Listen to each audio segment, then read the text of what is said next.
I'm gonna die. It's all the way up to my windows. I'm gonna die. You're not gonna die. Hold on. Oh my God. This will teach you next time. Don't drive in the water. August 24th, 2019. Fort Smith, Arkansas, had just experienced something unprecedented. 11.7 inches of rain in a single night, a 70-year record. By dawn, the streets had become rivers. And that's when Debra Stevens started her morning paper route. She was 47 years old, a dedicated worker who'd been delivering newspapers for years. She knew these streets like the back of her hand. But this morning, the streets she knew so well had become a death trap. At 4:38 a.m., Debra approached Mallard Drive in her delivery van. The water was already knee-deep and rising fast. She had two choices: turn around and go home, or push through and finish her route. For reasons we'll never fully understand, Debra chose to drive forward. Within seconds, her van was trapped. The engine died. The water kept rising. That's when she grabbed her phone and dialed 911. On the other end of that call was Donna Reneau, a 5-year veteran of the Fort Smith Police Department's dispatch center. August 24th was supposed to be her final shift. After tonight, she'd be done with emergency services forever. She was going back to school, starting fresh. This was her goodbye. In just 22 minutes, Donna Reneau would become one of the most hated people in America. But she had no idea what was coming. At 4:38 a.m., Debra Stevens' call connected to the Fort Smith Dispatch Center. Her voice was shaking, panicked, but still hopeful that help was on the way. Listen to how this call started. You can hear the desperation in her voice. 911, where's your emergency? I have an emergency, a severe emergency. I'm in a flooding. My car veered off the road while I was doing my newspapers, and I'm flooded over here on the end of Kincaid, and it's all the way up to my windows, and I can't get out, and I'm scared to death, ma'am. Can you please help me really bad? Okay, what's your name? Debbie Stevens, please help me. I don't want to die. You're not going to die. Hold on for a minute. Well, I'm scared. I'm sorry. The water was already up to her chest. Her van was sinking fast. But notice something else. Notice the dispatcher's tone. I understand that you're scared, but there's nothing I can do sitting in a chair, so you're going to have to hold on. Scared, scared to hide, but I don't know what else to do.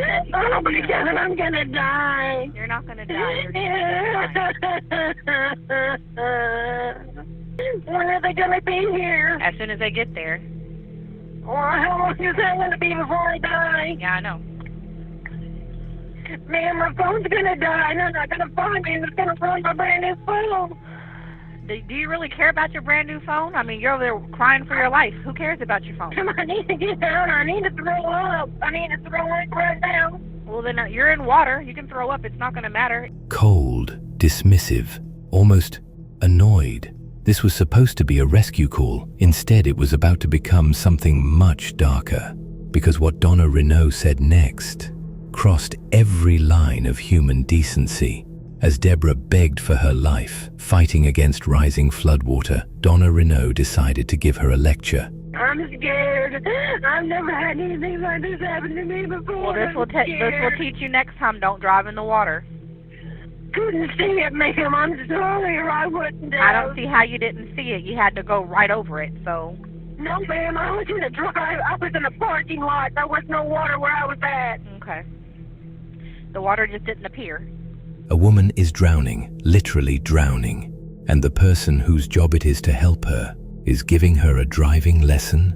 But somehow it gets worse, because as the minutes ticked by, Donna Reneau's patience completely ran out. Calm down. It's scary. It's scary. Because I can't swim. I think even though you can't swim, I think you can still stand up in this. It's harder than me. I don't think so. For the next 15 minutes, Debra Stevens fought for her life. The water rose from her chest to her neck. Her van was completely submerged. She called out for her children. She prayed to God. She begged Donna Reneau to stay on the line. Okay. I'm sorry. Can you pray? Will you pray with me? Hello? Will you pray with me, please? Dear Lord, please just help me. Get me out of this water safely, dear Father. One of us has to happen to me, Father. Just be with me and protect me and help me, dear Father, please. And how did Donna respond? With increasing irritation, with sighs, with eye rolls that you can hear through the phone. She told Debra to calm down. She told her to stop freaking out. She treated a drowning woman like an inconvenience. But then, Donna Reneau said something that shocked the entire world. At 4:56 a.m., with water now covering the windows of Debra's van, something inside Donna Reneau snapped. Debra was crying, hyperventilating, begging for someone to find her. And that's when Donna Reneau said 2 words that would end her career. Miss Debbie, you're going to have to shut up, okay? Shut up. Those 2 words were heard around the world. But for Debra Stevens, they were among the last words she would ever hear. After Donna Reneau told her to shut up, something changed in Debra Stevens' voice. The panic was still there, but now there was something else. Resignation. It's even higher. It's all the way past my doors. Ma'am, please. Hold on for me. Hold on. And it's getting higher and higher, and I'm scared. Oh, my God.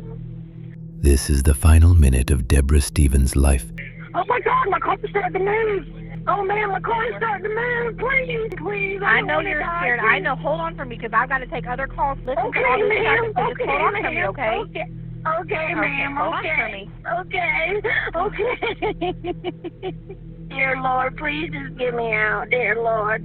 Please help them find me, dear Lord, please. They're not going to get themselves in danger because you put yourself in danger. You can hear her voice getting weaker, her breathing becoming labored, and then silence.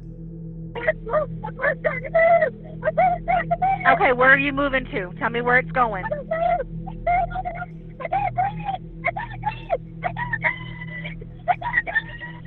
Okay, tell me where you are.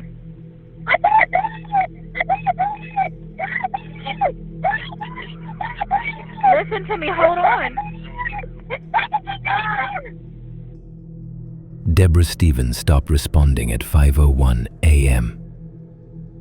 Rescue teams had been dispatched, but navigating the flooded streets of Fort Smith proved nearly impossible.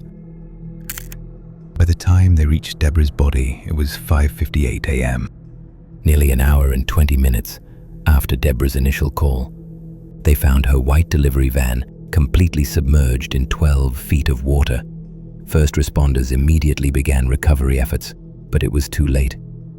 Debra Stevens was pronounced dead at the scene.